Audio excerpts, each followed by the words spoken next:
Hello everyone, welcome back to our YouTube channel that is chemistry Sarathi Jana. स्वागत है आप सभी का हमारे इस वीडियो में। तो आज के इस वीडियो में हम जेईई मेन 2025 के अप्रैल अटेम्प्ट में जो भी क्वेश्चन पूछे गए थे जनरल ऑर्गेनिक केमिस्ट्री से, सारे के सारे क्वेश्चन आज हम यहाँ पर कंप्लीट करने वाले हैं। जीओसी एक बहुत ही ज्यादा इंपॉर्टेंट टॉपिक है, बहुत ज्यादा इंपॉर्टेंट चैप्टर है। अगर आप इस चैप्टर को छोड़कर जा रहे हैं तो यकीन मानिए आप बहुत बड़ी गलती कर रहे हैं। 2 से 3 क्वेश्चन आपको डायरेक्ट देखने को मिल रहे होंगे एंड इसको पढ़े बिना आप ऑर्गेनिक केमिस्ट्री को भी समझ नहीं पाएंगे, है ना। अप्रैल अटेम्प्ट में इसे 20 क्वेश्चन पूछे गए तो सारे के सारे क्वेश्चन सब यहाँ पर करवाने वाले हैं, है ना। चलिए बिना किसी तरीके हम इस वीडियो को शुरू कर रहे होंगे।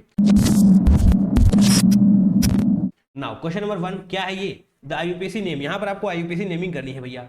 देखिए नंबरिंग कहाँ से करेंगे आप, यहाँ से करेंगे तो पहले वाले पर ट्रिपल बॉन्ड आएगा, यहाँ से करेंगे तो पहले पर डबल बॉन्ड आएगा। आप सभी जानते ही होंगे कि अगर सेम नंबर पर डबल और ट्रिपल आ रहा है तो फिर हम डबल को प्रायोरिटी दे रहे होते, दैट मीन्स नंबरिंग यहाँ से हो रही होगी। अरे हाँ है ना। अगर दिक्कत है तो मैंने आईयूपीएसी नोमेनक्लेचर का एक रिवीजन वीडियो बना रखा है, वहां पर 10 क्वेश्चन भी मैंने प्रैक्टिस करवाए हुए हैं। जाइए देखिए, आपके सारे के सारे डाउट्स क्रिस्टल क्लियर हो रहे होंगे। ओके चलिए यहाँ पर नंबरिंग करते हैं फिलहाल के लिए।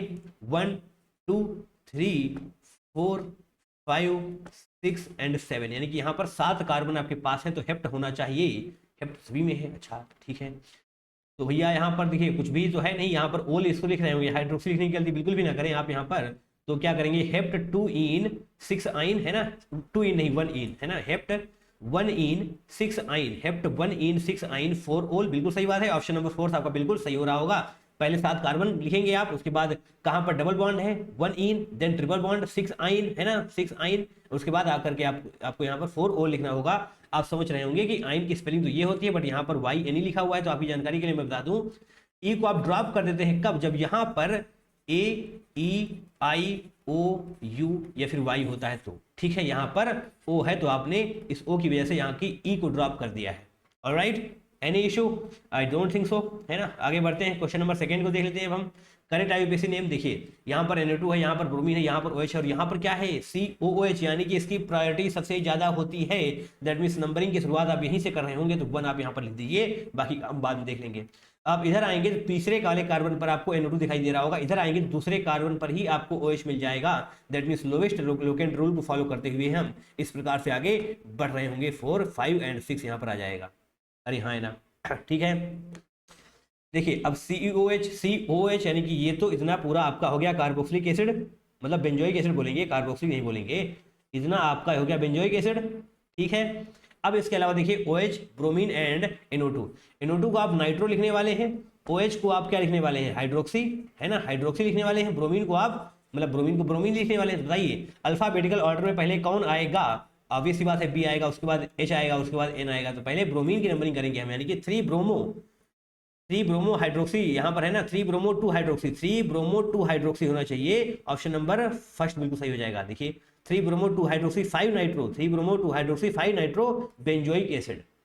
अरे हाँ या ना बताइए, ऑप्शन नंबर आपका 1 बिल्कुल सही हो जाएगा। अल्फाबेटिकल ऑर्डर को फॉलो करें, लोकेस्ट रूल को फॉलो करें, आप डेफिनेटली इस क्वेश्चन को क्रैक कर रहे होंगे। नाउ नेक्स्ट वन इज, ये भी आपका आईयूपीएसी नेमिंग है। नंबरिंग कहाँ से करेंगे आप, देखिए यहाँ से नंबरिंग करने वाले हैं। ये एच है, इसको कंफ्यूज मत कर जाइएगा, है ना। ये एच को आप गायब भी कर देंगे तभी आपको कोई समस्या नहीं होगी। एट द एंड आपको यहाँ पर 1 लिखना पड़ रहा होगा। ऐसा मैंने क्यों किया, क्योंकि यहाँ पर जब आप 1 लिख देंगे ना तो यहीं पर आपको मिल जाएगा, क्या बोलते हैं इसको, ब्रोमीन, यानी कि प्रीफिक्स, इसको आप प्रीफिक्स बोल रहे होते हैं। अच्छा तो 1 पर ब्रोमीन मिल जाएगा। देखिए 1 यहाँ पर 2 3 एंड 4। अब आप यहाँ से 1 2 3 मत कर देना, क्योंकि लॉन्गेस्ट चेन को भी फॉलो करना पड़ रहा होता है। 1 2 3 4। तो दूसरे यहाँ पर तो हाइड्रोजन है, इसको भूल जाइए, है ना, कोई फायदा है नहीं इसका। तो दूसरे पर आपका मिथाइल है, पहले पर आपका ब्रोमीन है एंड दूसरे पर इन भी है आपका। तो 1 ब्रोमो लिखेंगे सबसे पहले, 1 ब्रोमो 2 मिथाइल, है ना, 1 ब्रोमो 2 मिथाइल, यानी कि बी पहले आएगा मिथाइल बाद में आएगा, इसलिए 1 bromo 2 methyl, 1 bromo 2 methyl but 2 ene, आपका ऑप्शन नंबर 3 बिल्कुल सही हो जाएगा। ठीक है, दूसरे कार्बन पर आपका डबल बॉन्ड है, यानी कि 2 इन लिख रहे होंगे, 4 कार्बन है इसलिए ब्यूट लिखना पड़ रहा होगा आपको, तो ब्यूट 2 इन आप लिख रहे होंगे। क्वेश्चन नंबर 4 की तरफ आ जाइए। अब इसी नंबरिंग करेंगे भैया, नंबरिंग यहाँ शुरू होगी OH से। अब ऊपर से जाएंगे, दैट मीन्स डबल बॉन्ड, कहाँ डबल बॉन्ड आएगा ही नहीं आपका, है ना। 1 2 3 चौथे पर आएगा डबल बॉन्ड, यहाँ से आइए दूसरे पर आ जाएगा। तो 1 2 3 4। अब ये गलती मत कर देना लॉन्गेस्ट चेन की वजह से, अब यहाँ पर चले जाइएगा। देखिए एक बार अगर आपकी एंट्री हो चुकी है रिंग में तो आप रिंग से बाहर नहीं जा सकते, ठीक है। तो आपको 5th यहाँ पर ही लेकर आना पड़ेगा, 4th के बाद 5th 6th मत कर देना यहाँ पर, अदरवाइज आप गलत कर देंगे, ठीक है। रिंग को कंप्लीट करिए। तो चौथे वाले कार्बन पर क्या है, इथाइल, है ना। चौथे वाले कार्बन पर आपका इथाइल है, ठीक है भैया, इथाइल है तो इथाइल लिखिए, दिक्कत क्या है इसमें, है ना। तो 4 इथाइल हो जाएगा। और ये 1 पर क्या है, ओल। 4 इथाइल, कितने कार्बन है, 5। साइक्लोपेंट लिखने होंगे आप, देखिए 4 इथाइल इस प्रकार से लिखा करिए, 4 इथाइल हो गया, ये हो गया आपका प्रीफिक्स। उसके बाद आता है वर्ड रूट यानी कि साइक्लोपेंट, ठीक है, साइक्लो क्योंकि साइक्लिक है, साइक्लो 5 कार्बन तो फिर साइक्लोपेंट। अब दूसरे पर आपका इन है, इसलिए पेंट टू इन है ना, पेंट टू इन 1 ओल, ये आपका सही नाम होगा। देखिए कहां पर लिखा हुआ है 2 इन 1 ओल, ऑप्शन नंबर 4 आपका बिल्कुल सही हो रहा होगा। Alright, any issue? I don't think so. अगर है तो आईयूपीएसी नोमेनक्लेचर देखिए, आपके सारे डाउट्स क्रिस्टल क्लियर हो रहे होंगे।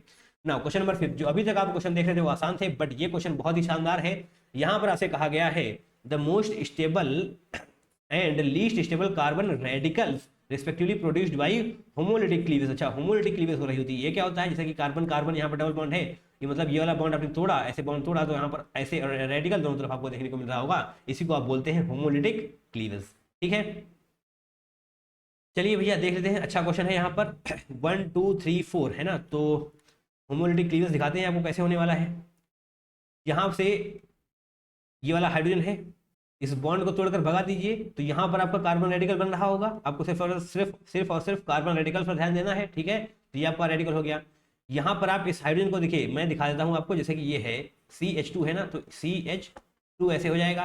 तो आपने इसको तोड़ा तो यहाँ पर क्या बचेगा, CH रेडिकल, CH ऐसे बचेगा ये वाला, और ये रेडिकल हो जाएगा, ठीक है। तो यहाँ पर मैं CH2 को CH1 कर देता हूँ, या फिर हटाइए इसको, क्या करें, अब हम ब्लैक पेन लेकर आते हैं, वरना छोड़िए इसको CH हम 1 लिख देंगे, ठीक है, आप समझ जाएंगे। एक ही हाइड्रोजन बचा हुआ है और यहाँ पर हम रेडिकल कर दे रहे हैं, ठीक है।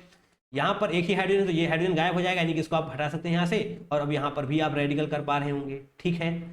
यहाँ पर भी आप रेडिकल कर पा रहे होंगे, तो यहाँ पर CH2 कर दीजिए और रेडिकल हो जाएगा, ठीक है। बात समझ में आ रही है? अगर यहाँ पर CH3 है, अगर यहाँ पर आपका CH3 है, तो आप एक हाइड्रोजन को ऐसे तोड़िए, यहाँ पर रेडिकल, यहाँ पर रेडिकल, हाइड्रोजन की कोई बात करनी नहीं है आपको, यहाँ पर सिर्फ और सिर्फ कार्बन रेडिकल के बारे में देखना है, तो यहाँ पर ऐसे ही लिखा हुआ है, ठीक है। अब मैं आपको बताता हूँ स्टेबिलिटी, रेडिकल की स्टेबिलिटी का ऑर्डर क्या होता है। आई होप आपको पता भी होगा, नहीं पता तो कोई दिक्कत नहीं है। रेडिकल की स्टेबिलिटी के लिए क्या कर रहे होंगे आप, ठीक है। अगर कहीं पर बीबी है भाई साहब, बीबी के आते ही स्टेबिलिटी बढ़ रही होती है। बैक बॉन्डिंग की बात कर रहे हैं हम यहाँ पर, ठीक है। बैक बॉन्डिंग अगर कहीं पर है तो इसकी स्टेबिलिटी ज़्यादा होगी।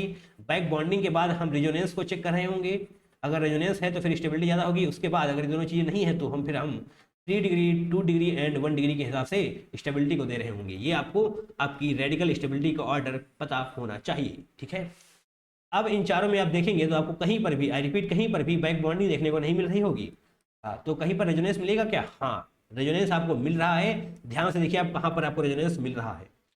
क्या यहाँ पर रेजोनेंस है? नहीं है। क्या यहाँ पर है? नहीं है। क्या यहाँ पर है? हाँ जनाब बिल्कुल है, क्योंकि यहाँ पर पाई इलेक्ट्रॉन्स हैं, पाई सिग्मा, और ये क्या है, radical, pi sigma radical. That means यहाँ पर रेजोनेंस है, रेजोनेंस स्टेबलाइज्ड है, तो फिर 2 वाले की स्टेबिलिटी सबसे ज्यादा हो रही होगी। मोस्ट स्टेबल भैया 2 वाला हो जाएगा, तो ऑप्शन नंबर 2 एंड 3 आपको यहीं से गायब हो रहा होगा, ठीक है। हम ऑर्डर लिख देते हैं, बाकी आप देख लीजिएगा। सेकेंड वाले की स्टेबिलिटी ज्यादा है, क्यों ज्यादा है? क्योंकि यहाँ पर रेजोनेंस हो रहा है, रेजोनेंस हो रहा है, आप लिखना चाहें तो लिख भी सकते हैं, क्योंकि जनाब यहाँ पर रेजोनेंस स्टेबलाइज्ड है। बीबी खत्म है, मतलब बैक बॉन्डिंग अब हो नहीं रही है ना, बीबी खत्म नहीं भाई साहब। Resonance 3 degree 2 degree 1 degree. अब देखना है 3 डिग्री कौन सा है। 3 डिग्री मतलब ऐसा कोई कार्बन है क्या, मतलब वो कार्बन जिस पर रेडिकल बना हुआ है वो तीन कार्बन से जुड़ा हुआ होना चाहिए, ठीक है। इसको ध्यान से देखिए, ये है आपका 3 डिग्री, ये कार्बन ये है, इस पर रेडिकल बना हुआ है, तो एक कार्बन से ये जुड़ा हुआ है, एक कार्बन ये, एक कार्बन ये, यानी कि ये 3 डिग्री कार्बन है आपके पास, 3 डिग्री कार्बन रेडिकल है। और ये क्या है? ये 1 डिग्री कार्बन रेडिकल है। ये क्या था? ये भी आपका, ये 2 डिग्री आपका था। ये क्या है? 1 डिग्री है। देख लीजिए, इस कार्बन रेडिकल से एक ही कार्बन जुड़ा हुआ है, ये वाला, इससे 2 कार्बन जुड़े हुए हैं, एक ये इधर, एक ये इधर। यहाँ पर 2 डिग्री है, बट फिर भी ज़्यादा स्टेबलाइज हो रहा है, क्यों? रेजोनेंस की वजह से, ठीक है। तो आप इसको अब गेम से हटा दीजिए, अब बाकी को देख लेते हैं। अच्छा 3 डिग्री है, तो ऑब्वियस सी बात है, इसके बाद इसी का ऑर्डर होने वाला है, ठीक है। इसी का ऑर्डर होने वाला है, तो 2 के बाद ऑर्डर किसका आएगा? 3 का, ठीक है। अब 1 और इसको फर्स्ट एंड फोर्थ को देखते हैं, इसमें और इसमें, क्योंकि यहाँ पर तो दोनों ही 1 डिग्री है, ठीक है, दोनों ही 1 डिग्री है। देखिए क्वेश्चन बहुत ही अच्छा है ना, क्वेश्चन बहुत ही अच्छा है, ध्यान से देखिएगा। दोनों ही 1 डिग्री है, बट आप sp वाला देखिए कहाँ पर कौन सा है। यहाँ पर आप ध्यान से देखेंगे तो आपको sp3 हाइब्रिडाइज्ड कार्बन नजर आ रहा होगा, और यहाँ पर आपको sp कार्बन नजर आ रहा होगा। परसेंटेज ऑफ s कैरेक्टर कहाँ पर ज़्यादा है? यहाँ पर परसेंटेज ऑफ s कैरेक्टर ज़्यादा, दैट मीन्स इसकी इलेक्ट्रोनिगेटिविटी ज़्यादा रहने वाली है। हाई इलेक्ट्रोनेगेटिविटी रहने वाली है इसकी, ठीक है। sp कैरेक्टर यानी कि यहाँ पर परसेंटेज s कैरेक्टर, ये परसेंटेज s क्या होता है, sp का मतलब होता है एक s एक p, क्या हो गए, दो हो गए, उस दो में से एक s है, 1/2 इंटू 100 कर रहे होंगे, तो यहाँ पर आपको पहले में 50% एस कैरेक्टर देखने को मिल रहा होगा, बट यहाँ पर आप देखेंगे तो एक एस है, 3 पी है, यानी कि इसको मिला देंगे तो 4 हो जाएगा, तो 1/4 इंटू 100 आपको करना पड़ रहा होगा। sp3 मतलब एस तो एक ही है, एक एस 3 पी मिलाकर 4, तो यहाँ पर आपको 25% एस कैरेक्टर देखने को मिल रहा होगा, ठीक है। तो परसेंटेज एस कैरेक्टर किसमें ज़्यादा है, इसमें ज़्यादा है, तो परसेंटेज एस कैरेक्टर ज़्यादा, तो इसका मतलब हाई इलेक्ट्रोनेगेटिव हो जाएगा, इलेक्ट्रोनेगेटिविटी ज़्यादा है, दैट मीन्स आपकी स्टेबिलिटी कम हो रही होगी। बात को समझ पा रहे हैं या नहीं, क्योंकि ये इलेक्ट्रॉन डेफिशिएंट है, इलेक्ट्रॉन डेफिशिएंट है यानी कि ये बहुत ही ज़्यादा अनस्टेबल है, इसकी स्टेबिलिटी बहुत ही ज़्यादा कम है, हाईली अनस्टेबल है ये, दैट मीन्स इसका तो सबसे पीछे आना चाहिए, इसको हटा देते हैं यहाँ से, है ना, इसको हम यहाँ से हटा देते हैं, दैट मीन्स ये सबसे पीछे आना चाहिए, 1 वाला सबसे पीछे आएगा, उसके बाद नंबर आएगा 4th का, ठीक है। ये आपका ऑर्डर रह गया, आपको ये पता होना चाहिए भैया, काफ़ी अच्छा क्वेश्चन है। सेकंड सबसे आगे, उसके बाद फर्स्ट, सेकंड के आगे फर्स्ट, यानी कि ऑप्शन नंबर 4th आपका बिल्कुल सही हो रहा होगा। Second one is most stable and 4th one is least stable. Alright, आगे बढ़ जाएं, इसको सबको आपको लिख लेना है। नाउ क्वेश्चन नंबर 6 को देख लेते हैं भैया, स्टेटमेंट टाइप क्वेश्चन है। पहला स्टेटमेंट क्या है, hyper conjugation is not a permanent effect. ये कौन सी बात है भैया, ये परमानेंट इफेक्ट ही होता है, चीख के मैंने आपको बताया हुआ है जीओसी के रिवीजन वीडियो में, hyperconjugation is a permanent effect, not, नहीं गलत हो जाएगा ये, है ना। Statement second, in general greater the number of alkyl groups attached to a positively charge carbon atom greater is the hyperconjugation interaction and stabilization of the cation. बिल्कुल सही बात है ये, क्यों, क्योंकि जितने ज्यादा एल्काइल ग्रुप होंगे, नंबर ऑफ एल्काइल ग्रुप्स जितने ज्यादा होंगे उतने ही ज्यादा अल्फा हाइड्रोजन आपके पास होने वाले हैं। बोलो हाँ या ना, कोई दिक्कत इसमें, नंबर ऑफ एल्काइल ग्रुप्स ज्यादा, इसका मतलब अल्फा हाइड्रोजन भी ज्यादा, अगर अल्फा हाइड्रोजन ज्यादा है तो ऑब्वियस सी बात है, जो आपको यहाँ पर लिखा हुआ है ना स्टेबिलिटी, ये स्टेबिलिटी भी तो बढ़ती हुई नजर आएगी। ये तो आपने बहुत दिनों से सुन रखा है कि अल्फा हाइड्रोजन ज्यादा तो स्टेबिलिटी ज्यादा, तो मतलब ये लाइन सही है, पहला गलत दूसरा सही, option number third one is correct. Alright, any issue, ठीक है, परमानेंट इफेक्ट है ये, ध्यान रखिएगा, हाइपर कंजुगेशन आपका परमानेंट इफेक्ट होता है, ये बातें आपको पता भी होंगी। क्वेश्चन नंबर 7, यहाँ पर आपसे पूछा गया है कंपाउंड इज एरोमेटिक और नॉट एरोमेटिक। अच्छा, तो ईजी और एरोमेटिक, अच्छा सबसे पहले आपको देखना है कौन है एरोमेटिक, तो ऑब्वियस सी बात है दूसरा नॉन एरोमेटिक की तरफ जा रहा होगा, ठीक है, एंटी एरोमेटिक भी वैसे होता है ना। तो कंडीशंस क्या होती है, थोड़ा सा मैं आपको एक्सप्लेन कर देता हूँ, थोड़ा सा एक्सप्लेन करूंगा मैं। पहले आप देखेंगे साइक्लिक है या नहीं, फिर देखेंगे आप प्लेनर है या नहीं, फिर देखेंगे आप कंजुगेशन है या नहीं, ठीक है। पहले तो देखना है इन तीनों में से कोई एक भी, आई रिपीट, इन तीनों में से कोई एक भी क्वालिटी, कोई एक भी कंडीशन सेटिस्फाई नहीं हो रही है अगर, तो वो आपका हो जाएगा नॉन एरोमेटिक, ठीक, कोई दिक्कत नहीं। इन तीनों में से अगर कोई एक भी सेटिस्फाई नहीं हो रहा होगा तो हो जाएगा नॉन एरोमेटिक, बट इन तीनों में से अगर तीनों सेटिस्फाई हो रहे हैं, तीनों होने चाहिए, तीनों कंडीशन फुलफिल होनी चाहिए, तब जाकर के आप दूसरे ऑप्शन की तरफ जा रहे होंगे। पहला ऑप्शन होगा एरोमेटिक, दूसरा ऑप्शन होगा एंटी एरोमेटिक। एरोमेटिक कौन सा होता है, 4n+2 पाई इलेक्ट्रॉन्स वाले, 4n+2 पाई इलेक्ट्रॉन्स वाले हो जाते हैं एरोमेटिक, एंड 4 पाई इलेक्ट्रॉन्स वाले हो जाते हैं क्या, एंटी एरोमेटिक, ठीक है। अब देखिए यहाँ पर, हाँ ध्यान रखिएगा, पाई इलेक्ट्रॉन्स मतलब एक पाई बॉन्ड में 2 पाई इलेक्ट्रॉन्स होंगे, निगेटिव में 2 पाई इलेक्ट्रॉन्स होंगे, पॉजिटिव में कोई भी पाई इलेक्ट्रॉन आपको नजर नहीं आने वाला, ठीक है, ओके। देखिए भैया इसको, 2 यहाँ पर 2 यहाँ पर 2 यहाँ पर 6, देखिए पहले तो देख लेना है, साइक्लिक भी है, प्लेनर भी है, कंजुगेशन भी, देखिए ये सभी कुछ सभी में है ना, साइक्लिक भी है, प्लेनर भी है, कंजुगेशन भी है, और यहाँ पर कितने हैं 6 पाई इलेक्ट्रॉन्स, 2 यहाँ पर 2 यहाँ पर 2 यहाँ पर 6 पाई इलेक्ट्रॉन्स, बोले तो ये आपका एरोमेटिक कंपाउंड है, और एरोमेटिक है तो यहाँ पर मैं एरोमेटिक ऐसे लिख देता हूँ, है ना। बी को देख लेते हैं 2 2 4, ये भैया एंटी एरोमेटिक है। अब यहाँ पर मैंने आपको अभी भी बताया पाई इलेक्ट्रॉन्स सिर्फ और सिर्फ निगेटिव वाले में होंगे, पॉजिटिव में नहीं होंगे, तो ये आपका हो जाएगा एंटी एरोमेटिक, ठीक है। एनी इशू, आगे बढ़ जाएं, बिल्कुल बढ़ेंगे, साइक्लिक प्लेनर कंजुगेशन भैया है, और यहाँ पर आइए, ओके, तो यहाँ पर पॉजिटिव पॉजिटिव 2 पाई इलेक्ट्रॉन्स हैं, 2 पाई इलेक्ट्रॉन्स, इसका मतलब जनाब ये भी आपका क्या हो जाएगा एरोमेटिक, ठीक है। 4n+2 बाई में n की वैल्यू 0 रखिए, आपको 2 पाई इलेक्ट्रॉन नजर आ रहा होगा, एंड ये आपका एरोमेटिक होता है। यहाँ पर क्या है 2 2 4 2 6, ये भी आपका एरोमेटिक ही है, देख ही चुके हैं आप, 6 पाई इलेक्ट्रॉन बोले तो एरोमेटिक है ना। यहाँ पर आते हैं, यहाँ पर क्या है 2 2 4 2 6, और यहाँ पर कुछ भी नहीं होगा, ये भी आपका 6 पाई इलेक्ट्रॉन है, दैट मीन्स ये भी आपका एरोमेटिक ही है जनाब, है ना, ये भी आपका एरोमेटिक है। अच्छा ये हाँ ध्यान रखिएगा, 8 एनिलीन हो या फिर 10 एनिलीन हो, ये आपको देखने में लग रहा होगा प्लेनर है, बट जनाब यकीन मानिए ये नॉन प्लेनर है, इसका स्ट्रक्चर ऐसा नहीं होता जैसा आपको दिखाई दे रहा है। ये बातें मैंने आपको जीओसी वाले वीडियो में समझा रखी हैं। 8 एनुलिन एंड 10 एनुलिन को ध्यान से देख के रखिएगा, ये नॉन प्लेनर होते हैं, दैट मीन्स ये एरोमेटिक नहीं होने वाले। तो फिर आप यहाँ पर क्या लिख रहे होंगे, नॉन एरोमेटिक, है ना। देखिए एंटी एरोमेटिक नॉन एरोमेटिक के बीच में डिफरेंस आपको नहीं करना है, सिर्फ और सिर्फ एरोमेटिक एंड इन दोनों को एक साथ लिखना होगा, ठीक है, कोई दिक्कत नहीं। यहाँ पर देख लेते हैं ये क्या है, ये तो नॉट एरोमेटिक है भैया, ये तो गलत हो गया, नॉन एरोमेटिक ये तो कुछ भी नहीं है, इधर आइए, 2 पाई इलेक्ट्रॉन है भाई साहब यहाँ पर, ये भी आपका एरोमेटिक हो रहा होगा। तो एरोमेटिक कौन कौन से हैं, ध्यान से देख लीजिएगा, एरोमेटिक कौन कौन से हैं, ए वाला है, ACDEH,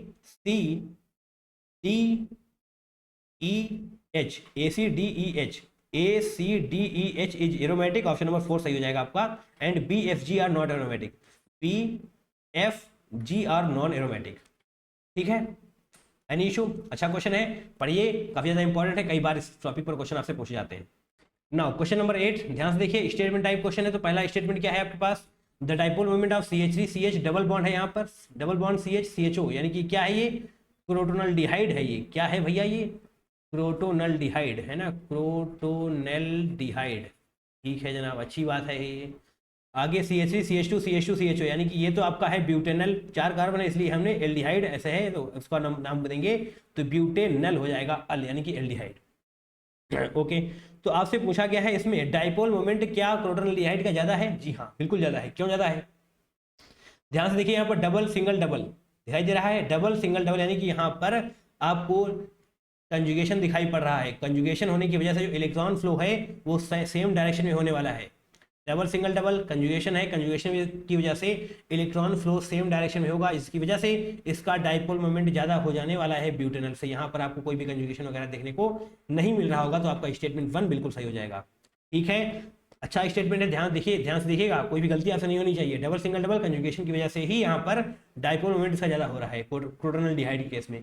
दूसरा स्टेटमेंट क्या है, C1C2 बॉन्ड ऑफ, अच्छा ये भी आपका क्रोटोनल्डिहाइड है, यहाँ पर 1 नहीं लिखा हुआ है तो मैं 1 लिख देता हूँ, क्योंकि बॉन्ड आपको C1C2 बॉन्ड लेंथ ही बतानी है, greater than C1C2 bond length of this. अच्छा यहाँ पर भी ब्यूटेनल आपके पास है, तो यहाँ पर आपसे पूछा गया है C1C2 बॉन्ड लेंथ, यानी कि ये वाली बॉन्ड लेंथ, दूसरे पेन से मैं आपको दिखाने की कोशिश कर रहा हूँ, ये वाली बॉन्ड लेंथ, ये वाली बॉन्ड लेंथ में कौन सी बॉन्ड लेंथ ज्यादा है। तो यहाँ पर ध्यान से देखिए आप, डबल सिंगल डबल आपको दिखाई पड़ रहा है, दैट मीन्स कंजुगेशन है, कंजुगेशन होने की वजह से यहाँ पर पार्शियल डबल बॉन्ड कैरेक्टर बनता हुआ तो भी नजर आना चाहिए। यहाँ पर partial double bond character develop हो रहा होगा, partial double bond character develop होने का मतलब है इसकी बॉन्ड लेंथ कम हो रही होगी। अरे पढ़ा है ना भाई साहब, बॉन्ड लेंथ का ऑर्डर आपने, सिंगल बॉन्ड की बॉन्ड लेंथ ज्यादा होती है in comparison to 2 and greater less than in comparison to 3, ये ऑर्डर आपका होता है। सिंगल बॉन्ड की बॉन्ड लेंथ ज्यादा होती है, देन डबल, देन उसके बाद triple bond.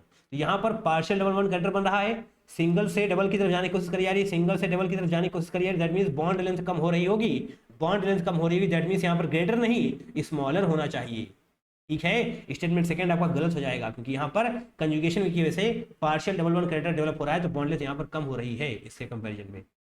1 is true, second is false, 1 is true, second is false, option number third one is correct, है ना।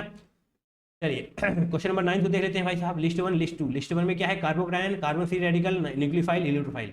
ये वाले किसी को पता हो या ना पता हो, बट न्यूक्लियोफाइल इलेक्ट्रोफाइल तो सभी को पता होते हैं। अरे हाँ है ना, न्यूक्लियोफाइल इलेक्ट्रोफाइल मतलब इलेक्ट्रॉन से जिसको मोहब्बत हो, जो इलेक्ट्रॉन लेना चाहता हो, और न्यूक्लियोफाइल जो इलेक्ट्रॉन को डोनेट करने की क्षमता रखता हो, ठीक है। न्यूक्लियोफाइल मतलब जो इलेक्ट्रॉन को डोनेट कर सके, species that can supply a pair of electrons, बिल्कुल सही बात है भाई साहब, सी का फर्स्ट हो रहा होगा। एंड इलेक्ट्रोफाइल जो डोनेट नहीं रिसीव कर रहा हो, supply species that can receive a pair of electrons, बिल्कुल सही बात है। इलेक्ट्रोफाइल मतलब जो इलेक्ट्रॉन से जिसको मोहब्बत है, यानी कि इलेक्ट्रॉन्स को लेना चाहता हो। तो सी का 1 होना चाहिए, डी का सेकेंड होना चाहिए, सी का 1 होना चाहिए, डी का सेकेंड होना चाहिए, ऑप्शन नंबर 4 आपका यहाँ से सही हो जाएगा। बताइए, आपको पहला दूसरा नहीं भी आ रहा था, तब भी आपका काम बन जाएगा, ठीक है। हालांकि कार्बोकैटायन भी देख लीजिए, कार्बोकैटायन क्या होने वाला है, sp2 हाइब्रिडाइज होता है। देखिए कार्बोकैटायन मैं आपको बनाकर दिखा देता हूँ, ऐसे होगा, ये ऐसे कार्बोकैटायन है ना, इस प्रकार से आपके बने होंगे लोग, ओके, इस प्रकार से कार्बोकैटायन। तो यहाँ पर आपको sp2 हाइब्रिडाइज कार्बन नजर आ रहा है कि नहीं, और यहाँ पर जो आपके p ऑर्बिटल्स हैं वो एम्प्टी है, खाली है, यहाँ पर कुछ भी नहीं है। तो देखिए एक में क्या लिखा हुआ है, third one is sp2 hybridize carbon is empty p orbital, empty p orbital, तो यही है। ए का देखिए थर्ड वही सही लिखा हुआ है ना, ए का थर्ड। कार्बन फ्री रेडिकल क्या होता है, ऐसे ऐसे आप करिए, ऐसे फ्री रेडिकल, यानी कि जनाब यहाँ पर एक फ्री रेडिकल है, मतलब एक ही इलेक्ट्रॉन तो होता है ना फ्री रेडिकल का मतलब, एक ही इलेक्ट्रॉन, तो यहाँ पर ये, अरे रेडिकल रेडिकल जब आप बनाते हैं तो बॉन्ड तोड़ देते हैं ना, मतलब बॉन्ड जोड़ देते हैं ना रेडिकल रेडिकल करके। रेडिकल का मतलब होता है एक इलेक्ट्रॉन, तो यहाँ पर आपका एक इलेक्ट्रॉन बचा हुआ है। देखिए कहीं पर लिखा हुआ है एक electron, sp2 sp3 hybridized carbon with one unpaired electron. देखिए one unpaired electron, that means B का फोर्थ हो रहा होगा। ठीक है, एक्सप्लेनेशन दिया जा चुका है आपको, अब समझ में आना चाहिए भाई साहब। नाउ क्वेश्चन नंबर 10, यहाँ पर क्या है, आइसोमर से क्वेश्चन है। अच्छा देखिए मेटामर्स क्या होते हैं, मेटामर्स क्या होते हैं, अगर आप कोई ग्रुप पकड़ रहे हैं उसके इधर उधर कार्बन की चेन चलनी चाहिए डिफरेंट टाइप की। ठीक है, डिफरेंट पेरेंट चेन आपकी कार्बन की होनी चाहिए। तो यहाँ पर आप देखेंगे 3 कार्बन की पेरेंट चेन है, यहाँ पर एक ही की है, यहाँ पर 2, यहाँ पर 2, यानी कि डिफरेंट है ना, डिफरेंट। तो यस जनाब ये आपके मेटामर्स हैं, तो ऑप्शन नंबर ए आपका सही हो रहा होगा, जो कि यहाँ पर आपको काउंटिंग करके लिखना है। ठीक है, चारों को देखते हैं पहले। यानी इशू मेटामर्स में आपको ये याद रखना है कि ग्रुप के, यहाँ पर ग्रुप के इधर उधर कार्बन की झमाझम चेन चलती रहेगी। ठीक है, different number of carbon in parent chain, यानी कि वो मेटामर्स की तरह बिहेव करने वाले हैं। ओके, अब ध्यान से देखिए फंक्शनल आइसोमर, फंक्शनल आइसोमर का मतलब होता है डिफरेंट फंक्शनल ग्रुप। तो आप यहाँ पर ध्यान से देखिए, यहाँ पर CN यानी कि साइनाइड और यहाँ पर NC यानी कि आइसोसाइनाइड है, that means different functional group आपके पास है। तो जनाब ये भी आपका फंक्शनल आइसोमर ही है, ए और बी आपके बिल्कुल सही हो रहे होंगे। एनी इशू, आइसोमर का मतलब पता है, पहले तो आपको ये चेक करना है कि मॉलिक्यूलर फॉर्मूला सेम होना चाहिए। देख लीजिए आप मॉलिक्यूलर फॉर्मूला इनमें सेम है, 1 2 3, मतलब 1 2 3 क्या होता है, 1 2 3 है ना, 1 2 3 3 कार्बन है, 3 कार्बन है, उसके बाद CN, उसके बाद NC। कोई दिक्कत नहीं, जितने हाइड्रोजन है वो तो यहाँ पर भी होंगे, कितने होंगे, 3 2 5 2 7। एनी इशू नहीं होना चाहिए भाई साहब, समझ में आना चाहिए सारी चीज़ों को। अब देखते हैं पोजिशनल आइसोमर। अब आगे देखिए, यहाँ पर आपको देखिए पहली नज़र में आपको लग सकता है कि हाँ ये पोजिशनल आइसोमर है, क्योंकि आप यहाँ पर अगर पूरा नहीं देखेंगे तो आपको लगेगा कि हाँ ये 1 2, दूसरे पर OH, यहाँ पर 1, ओहो पहले पर ही OH, that means different position of OH group, यानी कि पोजिशनल आइसोमर हो जाएंगे। पर जनाब ये गलत है, क्यों गलत है, ध्यान से देखिए, आपके पास पहले वाले में कितने कार्बन है, 1 2 3 4, यहाँ पर 4 ही कार्बन है, बट यहाँ पर 1 2 3 4 5 कार्बन है जनाब। ये है आपका C4, ये है आपका C5। तो जनाब ये तो आपके आइसोमर ही नहीं है। अगर आइसोमर नहीं है तो पोजीशन और रिंग चेन वगैरह की तो बात ही आई ही नहीं, तो इसका मतलब जनाब ये गलत हो जाएगा। और यही समस्या यहाँ पर भी है, डी भी आपका आइसोमर नहीं है। कैसे, 1 2 3 4 4 कार्बन यहाँ पर है, 1 2 3 4 5 5 कार्बन यहाँ पर है। ठीक है, तो दोनों आपके गलत हैं, सी और डी गलत हो जाएगा। आपसे पूछा गया था करेक्ट स्टेटमेंट, तो पहला और दूसरा A and B, option number 3 आपका बिल्कुल सही हो जाएगा। ठीक है, सी वाले को ध्यान से देखिएगा, आप गलत कर सकते हैं इसमें, है ना। आगे बढ़ते हैं, क्वेश्चन नंबर 11 को देख लेते हैं। ये भी आपका स्टेटमेंट टाइप क्वेश्चन है। पहला स्टेटमेंट क्या है, अच्छा ये है 1 2 die chloro ethene, double bond है ना, और 1 2 डाई ब्रोमो इथीन, और दोनों ही सिस हैं, और सिस लिखना चाहें लिख सकते हैं आप, सिस 1 2 डाई क्लोरो इथीन, सिस 1 2 डाई ब्रोमो इथीन, है ना। आपसे पूछा गया है मोर पोलर, ध्यान दीजिएगा, डाइपोल मोमेंट जो होता है ना वो क्लोरीन का ज्यादा होता है इन कंपेरिजन टू ब्रोमीन। ठीक है, डाइपोल मोमेंट जो आपका होता है वो क्लोरीन का ज्यादा होता है इन कंपेरिजन टू ब्रोमीन। तो अगर क्लोरीन का डाइपोल मोमेंट ज्यादा है तो ऑब्वियस सी बात है ये ज्यादा पोलर हो रहा होगा, इसकी पोलैरिटी ज्यादा होने वाली है। और ये सिस ट्रांस का अल्फा यहाँ पर है नहीं, दोनों ही सिस हैं, तो आप उसको भूल जाइए अभी के लिए, यहाँ पर हमको सिखा देंगे। इसमें देखिए दैट मीन्स स्टेटमेंट बनाना बिल्कुल सही हो जाएगा, क्योंकि क्लोरीन की पोलैरिटी ज्यादा है। यहाँ पर लोग आपको कई तरीके की बातें बताने का प्रयास करेंगे, वैकेंट डी ये वो छोड़ दीजिए, उसकी जरूरत है ही नहीं। यहाँ पर सिंपल सा आपको ये दिख रहा है ना, क्लोरीन का डाइपोल मोमेंट ज्यादा होता है, तो अभी सी बात है डाइपोल मोमेंट ज्यादा है तो इसी की पोलैरिटी ज्यादा होने वाली है। स्टेटमेंट सेकंड पर आइए। हाँ ये इंपॉर्टेंट है, ये अच्छा है, डाइपोल मोमेंट ऑफ, और हाँ यहाँ पर तो जनाब ट्रांस आ चुका है, ठीक है, इज लोअर देन दिस, ये सिस आ चुका है, but it is more polar than, अच्छा एक बार फिर से सिस। तो पहले तो यहाँ तक देखिए, इसको हम बाद में देख लेंगे, है ना। पहले यहाँ पर देखिए boiling point of trans is lower than cis, ऐसा है क्या। यहाँ पर आइए, ये मैंने आपको आइसोमेरिज्म में समझा रखा है ना। आइसोमेरिज्म होगा या फिर जीओसी होगा, कुछ वीडियो होगा, आप देख लीजिएगा, ठीक है। अब यहाँ पर जो इंपॉर्टेंट है वो देखते हैं। अगर आपके पास सेम ग्रुप है CH3 CH3 CH3 CH3, अगर सेम ग्रुप है तो आप इन ऑर्डर्स को फॉलो कर रहे होंगे। क्या, डाइपोल मोमेंट सिस का ज्यादा होने वाला है, बॉइलिंग पॉइंट सिस का ज्यादा होने वाला है। Dipole moment and boiling point cis का ज्यादा होने वाला है, dipole moment and boiling point cis का ज्यादा होने वाला है, तो बात सही है। सिस का ज्यादा मतलब ट्रांस का कम, तो हाँ ट्रांस का लोअर लिखा हुआ है, तो हाँ यहाँ तक ये बात आपकी बिल्कुल सही है, ये स्टेटमेंट आपका बिल्कुल सही है। बट इसके आगे क्या लिखा हुआ है, but it is more polar than, more polar नहीं, मोर पोलर का मतलब भाई डाइपोल मोमेंट ना, डाइपोल मोमेंट भी सिस का ही ज्यादा होने वाला है। यहाँ पर तो आपने ट्रांस का ज्यादा कर दिया है, नहीं, सिस का डाइपोल मोमेंट ही ज्यादा होने वाला है, ट्रांस का कम होगा, ठीक है। तो स्टेटमेंट सेकंड आपका गलत हो जाएगा। यहाँ तक तो बात सही थी, बॉइलिंग पॉइंट कम होता है किसका, ट्रांस का। बॉइलिंग पॉइंट कम होता है किसका, ट्रांस का, सही बात है। बट जो आपका डाइपोल मोमेंट होता है, but it is more polar, polar मतलब डाइपोल मोमेंट ना, but it is more polar, जो आपका डाइपोल मोमेंट होता है वो भी ट्रांस का कम ही होता है, वो भी ट्रांस का कम ही होता है, क्योंकि यहाँ पर दोनों ग्रुप की बात करी जा रही है। मैं बार बार ये क्यों बोल रहा हूँ दोनों ग्रुप की बात करी जा रही है। अगर आपकी एक ग्रुप इलेक्ट्रॉन विड्रॉइंग हुआ, दूसरा इलेक्ट्रॉन डोनेटिंग हुआ, जिस प्रकार से यहाँ पर है, तो आपका ये ऑर्डर बदलता हुआ नजर आ रहा होगा। दैट मीन्स यहाँ पर ऐसे हो जाएगा ये ऑर्डर, ठीक है। ये मैंने आपको वीडियो में अच्छी तरीके से समझा रखा है, आज तो मेरी जिम्मे वाला वीडियो है आई थिंक, ठीक है। फिलहाल के लिए यहाँ पर आइए, आपका स्टेटमेंट सेकंड गलत हो चुका है इस वाली लाइन की वजह से, यहाँ पर लेस होना चाहिए था, तब जाकर के बात सही हो रही होती। 1 is true, second is false, 1 is true, second is false, option number 1 is correct one. Now question number 12, यहाँ पर आपको मैचिंग करनी है। लिस्ट 1 में आपके पास प्यूरिफिकेशन टेक्निक्स है, लिस्ट 2 में आपके पास मिक्सचर ऑफ ऑर्गेनिक कंपाउंड है। ओके, मैंने एक वीडियो बनाया हुआ है प्यूरिफिकेशन का, वहां पर एक एक चीज बहुत ही अच्छी तरीके से बहुत ही डिटेल में समझाई गई है। उसको उस वीडियो को देखने के बाद आप एक भी क्वेश्चन गलत नहीं कर रहे होंगे, है ना। फिलहाल के लिए इस क्वेश्चन पर वापस आते हैं। तो प्यूरिफिकेशन टेक्निक, सिंपल डिस्टिलेशन का यूज हम कहाँ पर कर रहे होते हैं, अगर आपको नहीं पता है तो मैं बता देता हूँ। सिंपल डिस्टिलेशन का यूज आप उन कंपाउंड्स को अलग करने के लिए कर रहे होते हैं जिनका बॉइलिंग पॉइंट काफ़ी ज़्यादा होता है, मतलब डिफरेंस इन बॉइलिंग पॉइंट्स काफ़ी ज़्यादा होता है, ठीक है, कोई दिक्कत नहीं। तो यहाँ पर डीजल पेट्रोल देखिए, इनलीन वाटर, यहाँ पर जब देखें क्लोरोफॉर्म इनलीन, इनके बीच का बॉइलिंग पॉइंट डिफरेंस बहुत ही ज़्यादा है। क्लोरोफॉर्म का बॉइलिंग पॉइंट लगभग 61 डिग्री सेंटीग्रेड होता है, 60 डिग्री सेंटीग्रेड आप मान सकते हैं, और एनिलीन का 180 या फिर 184 डिग्री सेंटीग्रेड के आसपास होता है, ठीक है। अच्छा खासा डिफरेंस आपको नजर आ रहा है क्लोरोफॉर्म एंड एनिलीन के बॉइलिंग पॉइंट के बीच में, ठीक है। अच्छा खासा डिफरेंस है, जिसकी वजह से आप सिंपल डिस्टिलेशन का यूज करके भी इनको अलग कर पा रहे होंगे। अब बात करते हैं फ्रैक्शनल डिस्टिलेशन की।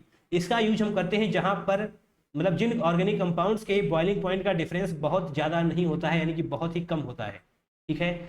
जैसे कि क्रूड ऑयल। अब क्रूड ऑयल क्या होता है, देखिए इस समय आप न्यूज में सुन रहे होंगे, क्या सुन रहे हैं आप इस समय न्यूज में, कि हमारे पास क्रूड ऑयल नहीं आ पा रहा है विदेशों से, क्योंकि ईरान ने स्ट्रेट ऑफ हॉर्मुज पर कब्जा कर लिया है। तो जनाब वहाँ से जो भी आता है क्रूड ऑयल आता है, वहाँ से डीजल पेट्रोल सीएनजी वगैरह नहीं आता है, क्रूड ऑयल आता है। यहाँ पर हम इंडिया में लाकर के हम उसकी रिफाइनिंग कर रहे होते हैं।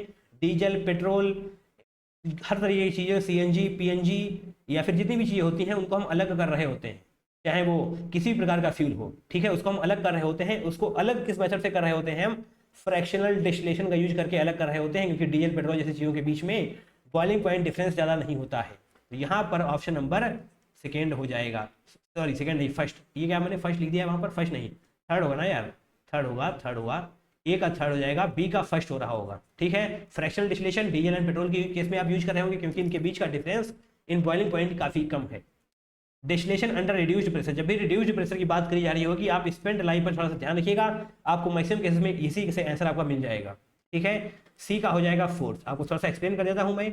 जैसे यहाँ पर आप प्रेशर को कम करने वाले हैं, जैसे ही प्रेशर को कम करेंगे, जो आपका ग्लिसरॉल है ये डिकम्पोज हो जाएगा at its normal boiling point, normal boiling point पर ही डिकम्पोज हो रहा होगा, जिसकी वजह से आप इसको अलग कर पा रहे होंगे। सी का हो जाएगा फोर्थ, एंड डी का ऑब्वियस सी बात है आपको सेकेंड ही होने वाला है। अच्छा, स्टीम डिस्टिलेशन होता क्या है, देखिए यहाँ पर आपका एनिलीन और वाटर है ना, एनिलीन आपका स्टीम वोलेटाइल है, एनिलीन स्टीम वोलेटाइल है, जिसका मतलब वाटर के साथ इममिसिबल है, यानी मतलब वाटर के साथ घुलती नहीं है ना। तो जैसे आप स्टीम डिस्टिलेशन का यूज कर रहे होंगे, एनिलीन और वाटर को आप अलग कर रहे होंगे, ठीक है। तो 3142 है क्या कोई, हाँ बिल्कुल है, ऑप्शन नंबर फोर्थ आपका बिल्कुल सही हो रहा होगा, ठीक है। अच्छा क्वेश्चन है, प्रैक्टिस करिए, आपको कई बार देखने को मिल रहा होगा। देखिए एक बार फिर से आपके सामने है वही क्वेश्चन, एग्जैक्ट क्वेश्चन, सिर्फ और सिर्फ शब्दों में फेरबदल किया गया है। इस बार इधर से इधर कर दिया गया है, सेपरेशन टेक्निक दूसरे पर है। सिंपल डिस्टिलेशन क्या बताया मैंने, डिफरेंस क्या बताया था मैंने, क्लोरोफॉर्म एंड एनिलीन के मिक्सचर में, हाँ तो ठीक है, ए का डी में फर्स्ट होना चाहिए, है ना, डी में फर्स्ट हो जाना चाहिए। फ्रैक्शनल डिस्टिलेशन क्रूड ऑयल के यूज कर रहे होते हैं, different fraction of crude oil in petroleum industry, भाई साहब बता ही चुके हैं हम आपको, है ना। Distillation at reduced pressure spent lie, वही चीजें हैं, बिल्कुल वही चीजें हैं, सिर्फ आपको उठाकर इधर उधर कर दी गई हैं। Aniline from aniline water mixture के लिए आप स्टीम डिस्टिलेशन का यूज ही कर रहे होंगे। बताइए इसमें आप कुछ भी एक्सप्लेन करूँ क्या मैं, 4 और ये क्या है थर्ड, है ना, 4321 ऑप्शन नंबर 1 आपका बिल्कुल सही हो रहा होगा, ठीक है। आगे बढ़ते हैं भैया, आगे बढ़ते हैं। In Dumas method for estimation of nitrogen 0.5 gram of an organic compound give 60 ml of nitrogen collected at 300 Kelvin temperature and 700 mm of Hg pressure, percentage of composition in this अच्छा, एक क्वेश्चन आपको दिया गया है देखिए, Dumas method में काफ़ी सारे क्वेश्चन पूछे गए हैं। देखिए एक ये रहा, एक ये रहा, नहीं ये नहीं है, हाँ ये भी है, ये भी तो है, बट यहाँ पर आपको वैसे नहीं करना है। 1 2 3 4 5 क्वेश्चन पूछे गए हैं आपसे अप्रैल अटेम्प्ट में ड्यूमास मेथड पर। अगर नहीं पढ़ोगे तो भैया तुम ही जान लो फिर, है ना, आ जाएगा फिर रोते घूमोगे। ड्यूमास मेथड मैंने प्रैक्टिकल ऑर्गेनिक केमिस्ट्री में बता रखा है, इस प्रकार से आपको इसका यूज करना पड़ रहा होगा। इन दोनों फॉर्मूले का यूज करिए, आप परसेंटेज ऑफ नाइट्रोजन तक पहुंच रहे होंगे। ठीक है, क्या कहाँ पर क्या क्या है वो मैंने आपको यहाँ पर बता दिया है। P minus P one V1 divide by T1, P2 V2 divide by T2, इसका यूज करके आप V2 लेकर आ रहे होंगे, इसी V2 को आप यहाँ पर पुट करेंगे तो आपको आपका परसेंटेज ऑफ नाइट्रोजन मिल रहा होगा। आपको ऐसा लग सकता है ये वाला फॉर्मूला टफ है, बट यकीन मानिए ये यूनिवर्सल फॉर्मूला है, आप हर जगह पर इसको लगा पा रहे होंगे, आपका क्वेश्चन गलत नहीं होने वाला। ऑलराइट, चलिए देखते हैं प्रेशर क्या है। प्रेशर ऑफ मॉइस्ट गैस जो कि यहाँ पर दिया हुआ है कितना है, 715। अरे यही तो है। तो चलिए P माइनस पी वन, हम P वगैरह नहीं लिखने वाले, सीधा सीधा लिखने वाले हैं ना। P माइनस पी वन कितना है, P1 बोले तो एक्वस टेंशन, P1 बोले तो एक्वस टेंशन, ये देखिए P1 बोले तो एक्वस टेंशन यानी कि कितना है 15, है ना, तो 15 लिखेंगे। V1 जो वॉल्यूम आपको दिया गया है, वॉल्यूम कितना है आपके पास, V1 लिखा हुआ है। वॉल्यूम बोले तो 60 ml, इसको ml को ml में ही रखते हैं, है ना, ml, क्योंकि यहाँ पर भी आपको ml में ही लेना है। देखिए V2 ml में ही रखेंगे आप, यहाँ पर 22,400 मैंने ले लिया है, दैट मीन्स ml में ही आपको वैल्यू लिखनी पड़ रही होगी, तो आप ml को ml में ही रखेंगे। डिवाइड बाई T1, T1 क्या है, टेम्परेचर, टेम्परेचर कितना है 300 केल्विन, टेम्परेचर है आपका 300 केल्विन। इसको हटा के 700 लिख दिए पूरा, बताइए 715 माइनस 15 700 लिख देते हैं, 700 लिख देते हैं। इनटू आपको करना पड़ रहा होगा P2 V2। देखिए P2 V2 क्या होता है, P2 तो आपको निकालना है, P2 इज 180 m जो आपका जनरल होता है 760 mm of Hg, 760 mm of Hg into T2 आप कर रहे होंगे डिवाइडेड बाई P2 V2 होगा ना, यहाँ पर T2 नहीं V2, T2 कितना है भाई साहब, T2 मतलब 273 केल्विन, देखिए यहाँ पर लिखा भी हुआ है T2 मतलब 273 केल्विन। ये सारी बातें आपको याद होनी चाहिए, है ना। इससे आपका V2 आ जाएगा, एंड इसी V2 को आप लिखने वाले हैं इस पर्टिकुलर फॉर्मूले में। परसेंटेज ऑफ नाइट्रोजन का फॉर्मूला लिखेंगे आप यहाँ पर, परसेंटेज ऑफ नाइट्रोजन का फॉर्मूला लिखेंगे आप, तो V2 नहीं, पहले क्या लिखना पड़ेगा 28 डिवाइड बाई, अभी 28 क्यों आ रहा है, 28 इसलिए आ रहा है N2 की वजह से, क्योंकि इसका मॉलिक्यूलर वेट कितना हो जाएगा 14 14 28, इसलिए आ रहा है ये। ठीक, आप इसको डायरेक्ट याद रखें, डिवाइड बाई 22400 इंटू, आप ध्यान से देखिएगा V2 की वैल्यू लिखने वाले हैं, तो V2 की वैल्यू लिखने वाले हैं ध्यान से, क्या इन सारी चीज़ों को हम इधर लेकर जा सकते हैं, बट पहले थोड़ा सा अगर कैंसिल आउट हो जा रहा है तो कैंसिल आउट भी कर लेंगे। 0 0 0 0, 3 से 20 चला जाएगा, और है ना 20 चला जाएगा, 20 से ये भी चला जाएगा, 20 3 60 और 20 8 160, 38 हो जाएगा। 19 दूनी 38, 19 से कम 19, और नहीं जाएगा ना, नहीं जाएगा।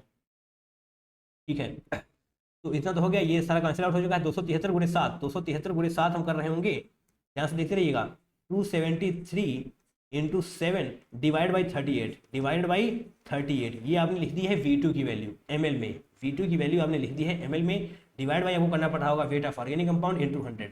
वेट ऑफ ऑर्गेनिक कंपाउंड कितना है 0.5 ग्राम्स, 0.5 ग्राम्स इंटू आप 100 कर देंगे परसेंटेज के लिए। ठीक है भैया, कर सकते हैं इसको सॉल्व, अगर थोड़ा सा आसान नजर आ रहा है हमको तो कर लेते हैं। देखिए इसको आप हटा करके यहाँ पर 1000 कर दें, और 19 से जाएगा क्या, 19 से जाएगा क्या, नहीं जाएगा। देखिए जब आप इसको सॉल्व करेंगे थोड़ा बहुत अप्रोक्सीमेशन आप लेने की कोशिश कर सकते हैं क्या, ये तो आपका सही है, अच्छा खासा दूर है ना, और ये वाली चीज़ थोड़ी सी पास है, तो आप अप्रोक्सीमेशन ज़्यादा मत लीजिएगा, थोड़ा सा लीजिएगा।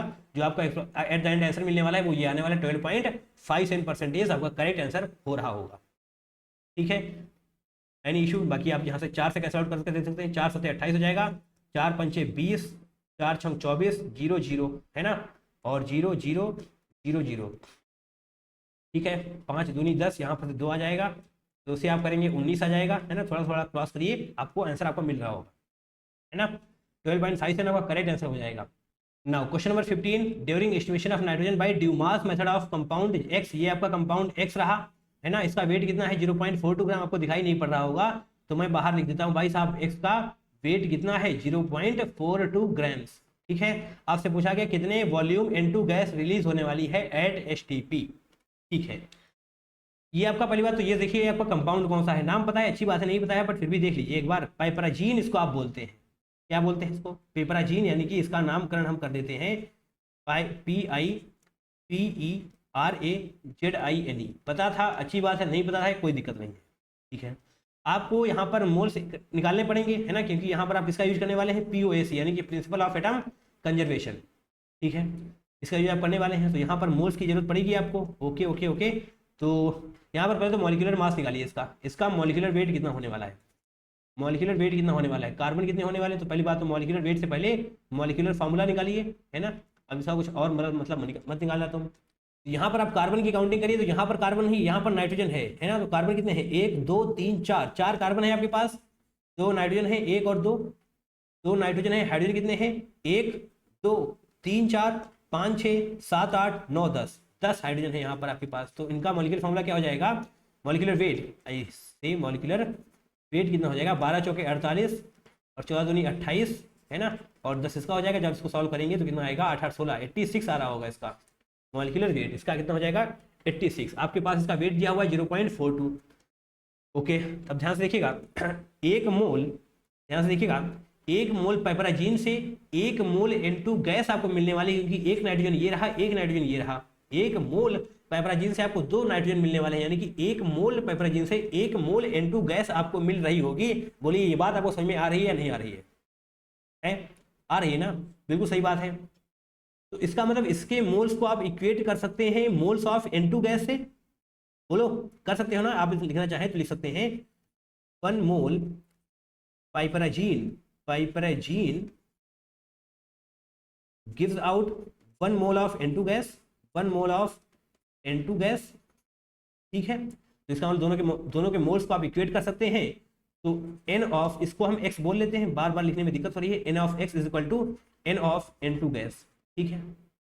तो भाई साहब कितने आएंगे, मोल्स के लिए आपको क्या करना पड़ रहा होगा, मोल्स के लिए वेट अपॉन मॉलिक्यूलर वेट करना पड़ रहा होगा। वेट कितना है, 86 नहीं, वेट दिया हुआ 0.42 वेट दिया हुआ है, डिवाइड बाई मॉलिक्यूलर वेट 86। तो ये आपके आ चुके हैं moles of piperazine and moles of N2 gas. तो मोल्स ऑफ N2 गैस आप यहाँ पर लिख कर चलिए, क्योंकि आपको इसी का यूज करना है। आपको पता होना चाहिए कि वन मोल, मतलब ये जो लिखा हुआ है ना, ml of N2 gas will be liberated at STP।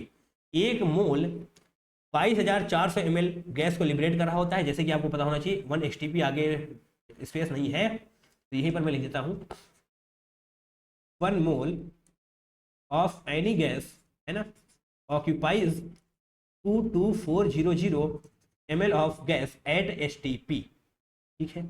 यहाँ पर इतने मोल्स हैं, इसको जो है मल्टीप्लाई करना है इससे, तो आपको एक्चुअल वैल्यू आ जाएगी इसकी, ठीक है। एक्चुअल वैल्यू आपको आ जाएगी 2 नहीं ऐसे नहीं है, 0.42 इस प्रकार से करेंगे, डिवाइड बाई 86 इंटू आप 22400 ml करने की कोशिश कर रहे होंगे, ठीक है। अगर यहाँ पर 0.43 दिया हुआ तो होता तो यह क्वेश्चन आपका बेहद आसान हो जाता, क्योंकि 0.43 इसको कैंसिल आउट करते तो 0.005 आ रहा होता, बट ऐसा नहीं है। आप अगर अप्रॉक्सीमेशन ले लेंगे तो गलती के चांसेस बढ़ जाएंगे, क्योंकि आपका ये इंटीजर टाइप क्वेश्चन है। तो भैया सॉल्व करके देख लेना, जब आप सॉल्व करेंगे तो आपको आ रहा होगा 110.8 के समथिंग आ रहा होगा। तो आप जब उसको सॉल्व करेंगे तो 111 आपका ml of N2 gas will be liberated at STP आपका करेक्ट आंसर हो रहा होगा, ठीक है। अगर 0.43 होता तो आपका क्वेश्चन बेहद आसान हो जाता, बट ऐसा नहीं है यहाँ पर, ठीक है, कोई दिक्कत। यहाँ पर आपको 111 यानी कि 111 ml आपका सही आंसर हो रहा होगा, तो आपको यही लिखना पड़ेगा। अप्रॉक्सीमेशन लेने की गलती करेंगे तो भैया थोड़ी सी समस्या में पड़ जाएंगे। Question number 16, in Dumas method for estimation of nitrogen 0.4 gram of an organic compound give 60 ml of nitrogen collected at 300 kelvin temperature और 715 mm of Hg प्रेशर है, तो परसेंटेज कंपोजिशन आपसे पूछा गया है। सेम क्वेश्चन है जैसा आपने थोड़ी देर पहले किया हुआ है, कौन सा, ये वाला, ठीक है, वैसा ही है, वही फॉर्मूला लगाएंगे। देखिए यहाँ पर आइए आगे, P minus P1 V1 divide by T1, तो P माइनस P1 क्या हो जाएगा, प्रेशर कितना है 715, है ना, 715 प्रेशर है, और माइनस इधर से लिखते हैं यहाँ पर 715 pressure minus P1 that is aqua tension कितना है 15, देखिए एक्वा टेंशन आपको दिया गया है, इंटू V1 कर रहे होंगे, वॉल्यूम कितना है 60 ml वॉल्यूम हो जाएगा, divide by T1 that is temperature कितना है 300 केल्विन, है ना। वही टेम्परेचर आपको लेना पड़ता है यहाँ पर जिस टेम्परेचर पर आपका एक्वा टेंशन दिया हुआ है, राइट। इक्वल टू करेंगे आप P2 V2, तो P2 यानी कि 760 mm ऑफ Hg, देखिए 760 mm of Hg divide by T2 करेंगे तो आपको 273 हो जाएगा, ठीक है। फॉर्मूले देख कर रखिए, समझ में नहीं आ रहा लिख लेना है एक जगह पर, है ना। तो 760 इंटू V2 जो आपको निकालना है डिवाइडेड बाई 273, 273। अब आप इसको सॉल्व करिए, थोड़ा बहुत सॉल्व हो ही जाएगा। 60 से करेंगे 5 यहाँ पर आएगा और ये 700 हो जाएगा, तो इसको जब कैंसिल आउट करेंगे तो 14 यानी कि 140 आ रहा होगा, है ना। 140 ऐसे ऐसे करेंगे, 14×5 = 70 होता है। अच्छा जी, 70 होता है, अच्छी बात है। तो 2 से तो जाएगा ही, 2 सते और 38, है ना। ये जाएगा क्या 19 से? 19 से कम 19 नहीं, 19 से नहीं जाएगा। चलिए यहाँ पर परसेंटेज ऑफ नाइट्रोजन लिखते हैं। परसेंटेज ऑफ नाइट्रोजन लिखते हैं 28 डिवाइड बाई 22400। अरे देख लो यार, यही है भैया, है ना। 28 डिवाइड बाई 22400 और वॉल्यूम लिखना है divide by weight of organic compound. Volume की वैल्यू यहाँ से निकालनी है आपको, तो यानी कि 7×273 हो जाएगा। 7×273 हो जाएगा divide by 38, divide by 38। Weight of organic compound कितना है? 0.4 ग्राम्स। इनटू आप 100 कर रहे होंगे परसेंटेज के लिए। तो अब आप इसको सॉल्व करिए, अब आप इसको सॉल्व करिए। देखिए ये 8 से चला जाएगा, यहाँ पर से पहले 0 हटाइए, ये 0 हटाइए, ये 8 से चला जाएगा, ठीक है। 8 से जाएगा ना, 8 8 से नहीं, 8 और 64, हाँ 8 से जाएगा तो ठीक है, 8 से चला जाएगा। अब आपको सॉल्व करना पड़ेगा। यहाँ से ऐसे करेंगे तो ये हो जाएगा, ठीक है। अब जो होगा वो होगा, अब आपको सॉल्व ही करना पड़ेगा। जब सॉल्व करेंगे तो आपको 15.71% आपका करेक्ट आंसर निकलता हुआ नजर आ रहा होगा, ठीक है। मेथड आपको बता दिया गया है, सॉल्यूशन तो सॉल्व आप ही को करना पड़ रहा होगा ना। थोड़ा बहुत अप्रॉक्सीमेशन ले सकते हैं, बहुत ज़्यादा लेने की कोशिश मत करिएगा, क्योंकि 15 और 17 करीब करीब ही हैं। ठीक है, आगे बढ़ें। बिल्कुल क्वेश्चन नंबर 17 की तरफ चलते हैं। ये सेम क्वेश्चन है भाई साहब, है ना। सेम क्वेश्चन है, सेम तरीके से किया जा रहा होगा। तो P-P1 कितना, प्रेशर कितना है? प्रेशर 900 है, यहाँ पर ध्यान रखिएगा 900 प्रेशर है। 900 minus 15 M of H G, that is aqueous tension. V1 V1 ये हो गया, तो V1 कितना हो जाएगा? V1 ये है 150 ml divide by T1 that is 300 kelvin, है ना। इक्वल टू, नहीं ऐसे करिए इसको पहले, इक्वल टू P2 कितना हो जाएगा? 300 नहीं, P2 है ना, प्रेशर ऊपर आता है 760 डिवाइड बाई 273 और इनटू यहाँ पर P2, ठीक है। दिक्कत तो नहीं है इसमें। P2 डिवाइड बाई T2 किया है हमने यहाँ पर, अच्छा ऐसा किया है, बिल्कुल किया है, ऐसा ही किया है। तो यहाँ पर कैंसिल आउट करिए, यहाँ से ये 2 जाएगा 27 नहीं 81 होता है, नहीं हो यहाँ पे क्या होगा? 885। तो भैया सॉल्व ही करना पड़ेगा इसको, है ना। परसेंटेज ऑफ नाइट्रोजन आप लिख रहे होंगे 28 डिवाइड बाई 22400। अब आप वॉल्यूम लिखिए, कितना आएगा? 885 यहाँ पर है ना, 885 इंटू 273 डिवाइड बाई 2 × 760, 2 × 760। वेट कितना है? 1 ग्राम है ऑर्गेनिक कंपाउंड का, इनटू आप 100 करेंगे परसेंटेज के लिए है ना। तो वही 0 हटेंगे भैया इस बार भी, जो हर बार हट रहे हैं और हटते रहेंगे। यहाँ पर 8 आ रहा होगा, 8 आ रहा होगा, उसके बाद कुछ कैंसिल आउट तो नहीं हो रहा है ऊपर है। 5 से ही चला जाएगा, चलिए जितना जा रहा है जाने दीजिए। 5 गरम 5, 5 से 35, 5 से 35 और 5 कितना आएगा? 5 से 5 गम 5 है ना, और 2 यहाँ 5 25, 5 2 ना, इतना ही तो आएगा, ये इतना ही आएगा। 177, तो 78 इसको तो मान लेगा हम तो, 8 दूनी 16, फिर भी नहीं जाएगा। ठीक है, बस की कैलकुलेशन रहेगा आप तुम्हारे हवाले वतन साथियों, है ना। नहीं तुम्हारे हवाले वतन नहीं, तुम्हारे हवाले ये क्वेश्चन साथियों। अभी सर जो आप सॉल्व करेंगे तो आपको 20% निकल करके आने वाला है, राइट। तो यहाँ पर देखिए 20 क्या 19.85 आ रहा होगा जब इसको सॉल्व करेंगे, तो यहाँ पर आप 20% करेक्ट आंसर लिख रहे होंगे, ठीक है। मेथड आपको एक्सप्लेन किया जा चुका है, इस फॉर्मूले को रट लेना है, थोड़ी सी कैलकुलेशन आपको करनी पड़ रही होगी, बट डेफिनेटली आप आंसर को क्रैक कर रहे होंगे। और वहाँ पर हड़बड़ी नहीं करनी, आपको टाइम मिलता है ना, इतना रोना धोना नहीं बचाना, इतनी कैलकुलेशन कैसे करेंगे आप? टाइम मिलता है, आसानी से आप क्वेश्चन को सॉल्व कर सकते हैं, है ना। नाउ क्वेश्चन नंबर 18 देखिए एक बार फिर से, अब भी नहीं करेंगे क्या? इसको कर लीजिए, है ना, दिन सही हो अगर आपके तो कर लीजिए। mg of an organic compound release 50 ml, अच्छा तो करिए भैया, वही 715 लिखा हुआ है, -15 करेंगे, है ना। ऐसे ऐसे यहाँ पर देखिए 715 -15 ये हो जाएगा। वॉल्यूम कितना है? 50 ml, वॉल्यूम 50 ml है divided by V1, volume V1 T1, अच्छा डिवाइड बाई T1 होता है ना 300 केल्विन। इधर P2 760 into V2 divided by T2 that is 273। यहाँ से देखना नहीं है, ऐसा होता है, ठीक है ना। तो कुछ कैंसिल आउट होगा, बिल्कुल होगा। 85 है ना, 85 है ना, तो 6 यहाँ से आएगा। ऊपर कितना है? 700, 700। तो इसको यहाँ पर 700 लिख देते हैं ऐसे, 700 तो 0 0 35 38, कोई दिक्कत इसमें बताओ? नहीं होनी चाहिए। और उसको अगर हम 36 मान लें तो 6 से चला जाएगा। रहने देते हैं, मानने वानने की दिक्कत नहीं करेंगे। परसेंटेज ऑफ नाइट्रोजन लिख लिया आप। परसेंटेज ऑफ नाइट्रोजन के लिए आप क्या करेंगे, 28 डिवाइड बाई 22400।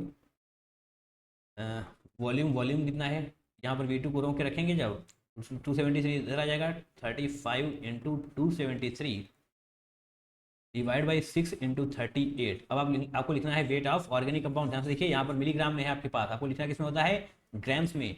तो 292 लिखेंगे, इसको ग्राम्स में कन्वर्ट करने के लिए क्या कर रहे होंगे आप, 10⁻³ 1 ग्राम के लिए मिलीग्राम आता है तो 1000 से मल्टीप्लाई करते हैं, तो 1 मिलीग्राम से 10⁻³। अरे यार समझो, 1/1000 से मल्टीप्लाई कर होगे ना, 1 मिलीग्राम से ग्राम में जाने के लिए, तो इसको आप 10⁻³ से मल्टीप्लाई करेंगे, है ना। और ये चाहे तो आप ऊपर लेकर आ जाइए तो 10⁻³ ऊपर हो जाएगा, कोई दिक्कत नहीं होनी चाहिए, है ना। सिंपल चीज़ बताइए मैंने यहाँ पर।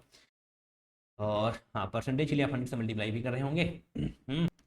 हाँ, तो जब इसको सॉल्व करेंगे तो सॉल्व करने के बाद देखिए थोड़ा सा सॉल्व भी करवा देते हैं आपका, है ना। ये देखिए मैंने सॉल्व करा दिया है तुम्हें, हैं बताओ, इतना तुम कर ही नहीं पाते, कर लेते, बिल्कुल कर लेते। 8 यहाँ पर आएगा और 8 यहाँ पर आएगा, देखिए आपकी बाकी आप सॉल्व करेंगे तो 18% आपका करेक्ट आंसर हो रहा होगा, तो आप यहाँ पर 18 लिख रहे होंगे, राइट।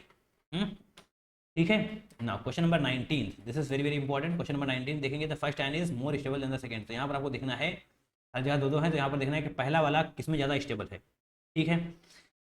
तो यहाँ पर पहला वाला ज़्यादा स्टेबल है क्योंकि यहाँ पर आपकी बीबी हो रही है, मतलब बोले तो बैक बॉन्डिंग हो रही है ना, तो ए वाले को टिक करके रखेंगे, because the first ion is more stable. तो आपको नज़र नहीं आ रहा है क्या, नज़र नहीं आ रहा, तो मैं आपको नज़र दिलाता हूँ। ये देखो आया नज़र, हाँ ये कुछ नया नया सीखा है ना मैंने अभी भी, ठीक है। अब ये पीछे कैसे जाएगा, हाँ चला तो भैया, ठीक है। अब सेकंड वाले को देख लेते हैं। सेकंड वाले में क्या है, NO2। NO2 क्या होता है, -M एंड -I इफेक्ट लगा रहा होगा। NO2 का कैसा होगा, -M एंड -I इफेक्ट, ठीक है। इसका मतलब है जहाँ पर निगेटिव चार्ज डेंसिटी है ना, निगेटिव चार्ज डेंसिटी कम होती हुई नजर आ रही होगी। ध्यान सुनिएगा जो मैं यहाँ पर बता रहा हूँ आपको, निगेटिव चार्ज डेंसिटी कम हो रही होगी, क्यों, क्योंकि NO2 की वजह से -M एंड -I इफेक्ट लगाया जा रहा है, क्योंकि ये इलेक्ट्रॉन्स को खींच रहा होता है, इलेक्ट्रॉन्स को खींचेगा। दैट मीन्स यहाँ पर जो निगेटिव चार्ज की डेंसिटी है वो कम होती हुई नजर आएगी, क्योंकि इलेक्ट्रॉन्स इसके प्रभाव में आ रहे हैं। और यहाँ पर जो पॉजिटिव चार्ज की डेंसिटी है, जो पॉजिटिव चार्ज की डेंसिटी है वो जनाब बढ़ रही होगी। NO2 यहाँ पर भी लगा हुआ है, NO2 यहाँ पर भी लगा हुआ है, दैट मीन्स यहाँ से पॉजिटिव है, तो जो भी निगेटिव होगा, मान लीजिए बहुत ही कम निगेटिव, वो भी खींच लेगा ये। दैट मीन्स पॉजिटिव चार्ज की डेंसिटी बढ़ती हुई नजर आएगी सेकंड वाले में। तो निगेटिव चार्ज की डेंसिटी बढ़ रही है, यहाँ पर पॉजिटिव चार्ज की डेंसिटी बढ़ रही है, दैट मीन्स आपका पहला वाला ज़्यादा स्टेबल रहने वाला है, तो ये वाला भी सही हो जाएगा। एनी इशू, क्योंकि एट द एंड आपको निगेटिव चार्ज की डेंसिटी को कम ही करना पड़ रहा होता है, राइट। जो भी करवाएगा वो अच्छी बात है आपको। तो पहला और दूसरा मिल ही चुका है, तो ऑप्शन नंबर सेकंड ही आपका सही होगा। तो देखते हैं यहाँ पर क्यों नहीं सही होने वाला। देखिए पहला यहाँ पर क्या है, 1 डिग्री कार्बोडायन, 1 डिग्री कार्बोडायन यहाँ पर क्या है, रेजोनेंस में है, यहाँ कुछ हद तक तो रेजोनेंस में है ना, रेजोनेंस में है। यहाँ पर कोई रेजोनेंस नहीं है, तो ऑप्शन नंबर सी आपको गलत हो जाएगा, क्योंकि ये ऐसे होना चाहिए, स्टेबिलिटी की बात करेंगे अगर, ठीक है, ऐसे। यहाँ पर क्या है, यहाँ पर है आपका 3 डिग्री, यहाँ पर 3 डिग्री है, यहाँ पर भी तो 3 डिग्री है, बट साथ में ये रेजोनेंस में है, साथ में ये रेजोनेंस में है, रेजोनेंस में है, तो ये भी गलत हो जाएगा, यानी कि ऐसे होना चाहिए। तो option number second A and B आपका बिल्कुल सही हो रहा होगा, ठीक है। ये 3 डिग्री वाला कॉन्सेप्ट छोड़ दीजिए, यहाँ पर इसकी कोई खास है नहीं जरूरत। तो एट द एंड आपको यहाँ देखना है कि ये रेजोनेंस में है, जहाँ पर रेजोनेंस ज़्यादा होगी ऑब्वियस सी बात है उसकी स्टेबिलिटी ज़्यादा ही रह जाने वाली है ना। तो ऑप्शन नंबर सेकेंड आपका सही हो जाएगा। Now question number 20, the total number of structural isomers possible for the substituted benzene derivatives with the molecular formula C9H12। देखिए ये हम किसके क्वेश्चन करा रहे हैं आपको, GOC 2025 अप्रैल में पूछे गए थे जो, ठीक है। अभी मैं एग्जैक्ट सेम क्वेश्चन आपको दिखाना चाहता हूँ। हाइड्रोकार्बन से पूछा गया था जनवरी 2025 में, यानी कि इसी के जनवरी अटेम्प्ट में पूछा गया था आपसे। ये देखिए isomeric hydrocarbon negative Baeyer sets, यहाँ पर थोड़ा सा और स्टेप एक आगे बढ़ गया है, बट एट द एंड आप इस क्वेश्चन को तभी सॉल्व कर पाएंगे, इस क्वेश्चन को आप तभी सॉल्व कर पाएंगे जब आप इसके आइसोमर्स बना पाएंगे। देखिए लिखा हुआ है total number of isomers from above with 4 different non aliphatic, मतलब पहले तो आप आइसोमर्स बनाइए, उसके बाद आपको ये सब करना है। इसका क्या मतलब हुआ, इसका मतलब ये हुआ कि अगर आपने इस क्वेश्चन को सॉल्व किया हुआ था जनवरी अटेम्प्ट में, अगर आपने इस क्वेश्चन को सॉल्व किया था तो ऐसा हो ही नहीं सकता था आप इस क्वेश्चन को सॉल्व ना कर पाएंगे, क्योंकि इसमें अगर 4 चीज़ें पूछी गई हैं तो वहाँ पर सिर्फ 2 ही चीज़ें पूछी गई हैं, है ना। कोई दिक्कत तो हमें होने वाली है, जो हम ढूंढ नहीं पाएंगे, यहाँ पर ढूंढ तो लेंगे यार, ऐसा कैसे हो सकता है नहीं ढूंढ पाएंगे, देखिए, है ना। आइए आ जाइए अब। हाँ, तो मॉलिक्यूल C9H12, C9H12 का मतलब क्या है, बेंजीन रिंग होगी और उस पर 3, देखिए C9H12 का मतलब क्या है, एक बेंजीन रिंग ऐसे होने वाली है, दैट मीन्स C6H6 उसमें चला जाएगा। एक सेकेंड, ऐसे C6H6 होगा, बट यहाँ पर जो आप जोड़ने वाले हैं तो C6H5 बन रहा होगा, ये C6H5, यानी कि अभी आपको 3 कार्बन की एक चेन बनानी पड़ रही होगी ऐसे, है ना। ठीक है, तो सबसे पहले तो हम बेंजीन लगाते हैं, एक सेकेंड, ऐसे हाँ बेंजीन बनाइए सबसे पहले, बेंजीन बनाते हैं और देखना है किस प्रकार से आप आइसोमर्स को ड्रॉ करने वाले हैं। बेंजीन बनाते हैं 4-5 पहले सही तरीके से, एक हो गया, है ना, 3 4, एक सेकेंड, 4 5, बाकी देखते हैं आगे बनाएंगे हम। 3 कार्बन की चेन आपको सबसे पहले लगानी है, तो सिंपल सी चेन लगाइए पहले सीधी सी, 1 2 3, 3 कार्बन हो गए। दिक्कत है ना काउंटिंग करने में, C9H12, तो देख लीजिए 6 कार्बन यहाँ पर, 7 8 9, है ना। देख लीजिए दोबारा से देखिए, 6 कार्बन यहाँ पर, 7 8 9, तो कितना आ जाएगा C9, एक ही बार बताएंगे बाकी समय नहीं बताएंगे। 5 हाइड्रोजन इसमें है, 6 7 8 9 10 11 12, ठीक है, दैट मीन C9H12 हो रहा होगा। ओके, तो यहाँ पर 3 कार्बन की सीधी चेन आपने लगा दी है। अब 3 कार्बन की ऐसी वाली चेन लगाते हैं, ये हो गया। अब 3 कार्बन की चेन तो लग चुकी है, अब दो दो यहाँ पर 2 की लगाते हैं और 1 की लगाते हैं, ठीक है। अब एक बार फिर से थोड़ा सा पोजीशन को शिफ्ट करते हैं, एक बार फिर से पोजीशन को शिफ्ट करते हैं। अब अगर आप यहाँ पर आएंगे तो वापस ये वाला आ जाएगा, समझ पा रहे हैं ना। अगर यहाँ पर लेकर आए इसको सिंगल वाले को, तो वापस ये आ जाएगा। रेवनीस 2 और 1 का तो काम समाप्त हो चुका है, अब सिंगल सिंगल का एडिशन कर रहे होंगे हम, तो बेंजीन को और बनाते हैं पहले। कितनी बनेंगी, 3 और बन जाएंगी, एक सेकेंड, 3 और बन जाएंगी, अभी दिखाते हैं कैसे। तो डबल वाले का काम पूरा हो चुका है, सिंगल सिंगल की बात करते हैं, सिंगल सिंगल सिंगल, हाँ तुम्हारी बात होने लगी है अब। सिंगल किया यहाँ पर, अब एक इसको यहाँ पर शिफ्ट करके यहाँ पर करते हैं, ये और हो जाएगा, ठीक है। अब अगर आपको ऐसा लग रहा है कि एक बार इसको आप यहाँ पर और शिफ्ट कर दें, तो बिलीव मी ये सेम ही बनने वाला है। ना दिक्कत हो तो बना के, ना लगे तो बना के देख लीजिए, यहाँ पर मैं बना के आपको दिखाता हूँ, ऐसे हो जाएगा। ये बेंजीन है आपकी, है ना, यहाँ पर लगाया, यहाँ पर लगाया। अब आपको मन कर रहा है कि इस वाले को यहाँ पर ले आए, इस वाले को अगर आपने यहाँ पर कर दिया, देखिए वही है ये, यहाँ पर 2 पास में और 1 को छोड़ के ये, 2 पास में 1 को छोड़ के ये, ठीक है, वही है, हाँ यही है। नंबरिंग करके देख लीजिए, आपको सेम नाम मिल रहा होगा। अब अल्टरनेट पोजीशन पर लगा देते हैं, ये आपके 3 2 5 3 8, 8 आइसोमर्स आपके बनकर तैयार हो चुके हैं। तो यहाँ पर आप 8 लिख रहे होंगे, ये आपका 8 सही आंसर हो रहा होगा, राइट। मतलब आइसोमर्स वगैरह बनाना है तो अच्छे से बनाइए, मतलब बड़ा दिक्कत हो रही होगी, आप वहाँ पर फंस जाएंगे, कॉन्फिडेंस आपको आएगा नहीं। एक तरीके से बनाइए, एक सिस्टमेटिक तरीके से बनाइए। पहले 3 कार्बन की चेन जो है उसको लगाइए, फिर उसको बदलिए, फिर ऐसे करिए और सिंगल पर आ जाइए लास्ट में, है ना, है ना। चलिए, thank you so much for watching this video till and. आपने इस वीडियो को लास्ट देखा, इसलिए तहे दिल से आपका बहुत बहुत धन्यवाद, है ना। इसी प्रकार से PYQ प्रैक्टिस करते रहिए, क्विक रिवीजन वीडियोस देखते रहिए, आपको बहुत ज़्यादा बेनिफिट हो रहा होगा। चलिए मिलेंगे किसी दूसरे वीडियो में, till then take care, tata bye bye and love you all.